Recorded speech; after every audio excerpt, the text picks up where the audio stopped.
kur saulė skaičiai šviečia ir bėgiais dunda traukiniai. Gimtasis mano miestas, Radviliškis čionai, mielasis mano miestas, pražysta vėl gėlė.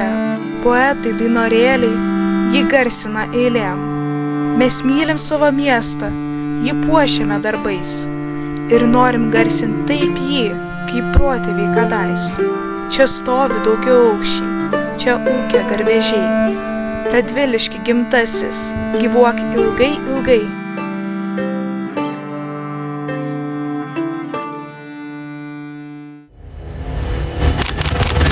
The unseen side of Radviliškis.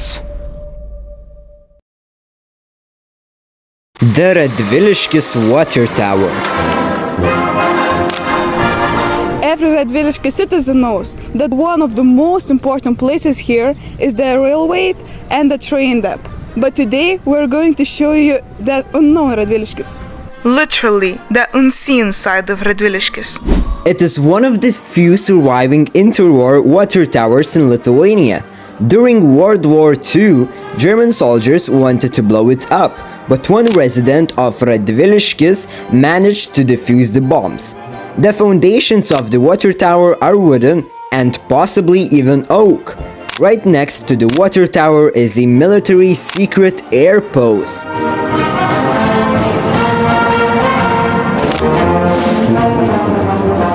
The bakery.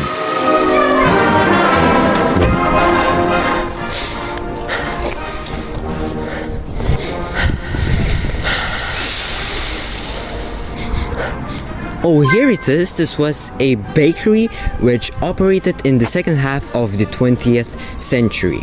The smell that came from the inside and the taste of its products are still part of Radviliškis people memories until today. The townspeople say that they spent their childhood here, and the whole street always smelled like bread. There was a pastry shop on the second floor, and they baked, as they say, the tastiest buns in the world, which they would take to the Orsas canteen while they were still hot. There was also a wool carding mill behind this building. The Gediminas Tower replica. 100 years ago, this place was beautiful and full of people that enjoyed the beautiful nature and the park, but now it's as blank as the sky. Between the wars, the Gediminas Castle Tower, or rather its copy, also stood in Radviliškis. It stood in what was then a city garden, which was later turned into a residential area. Along with the park, the Soviets also demolished the replica of the tower. Many times it was proposed to restore this unique accent, but it remained only an idea. There is a surviving photograph of a joint meeting of Radviliškis soldiers, railway workers, and city firefighters near the tower. The Red Restaurant. Nowadays, this building looks boring and not interesting, but 100 years ago, this was the best restaurant in town. Owners of this restaurant were two Jewish girls, and even Nazis enjoyed their dinner here.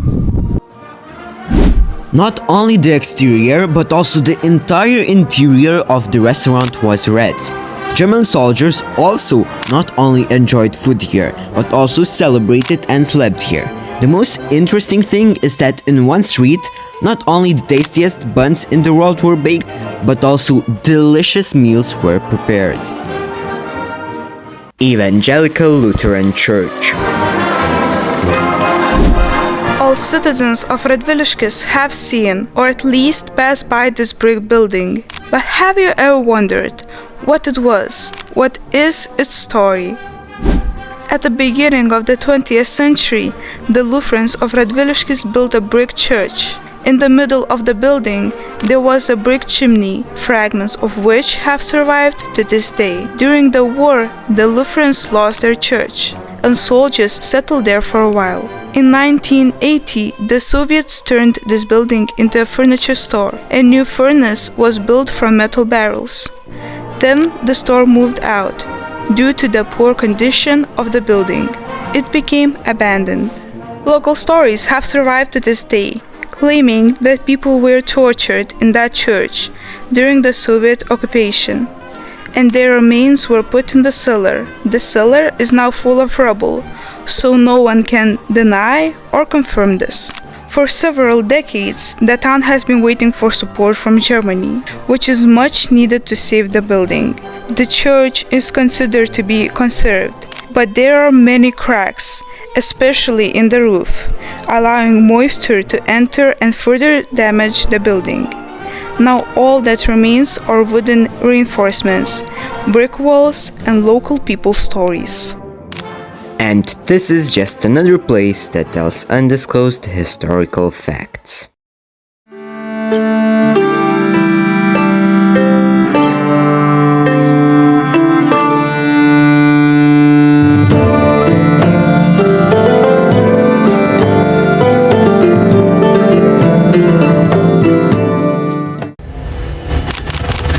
The unseen side of Radviliškis.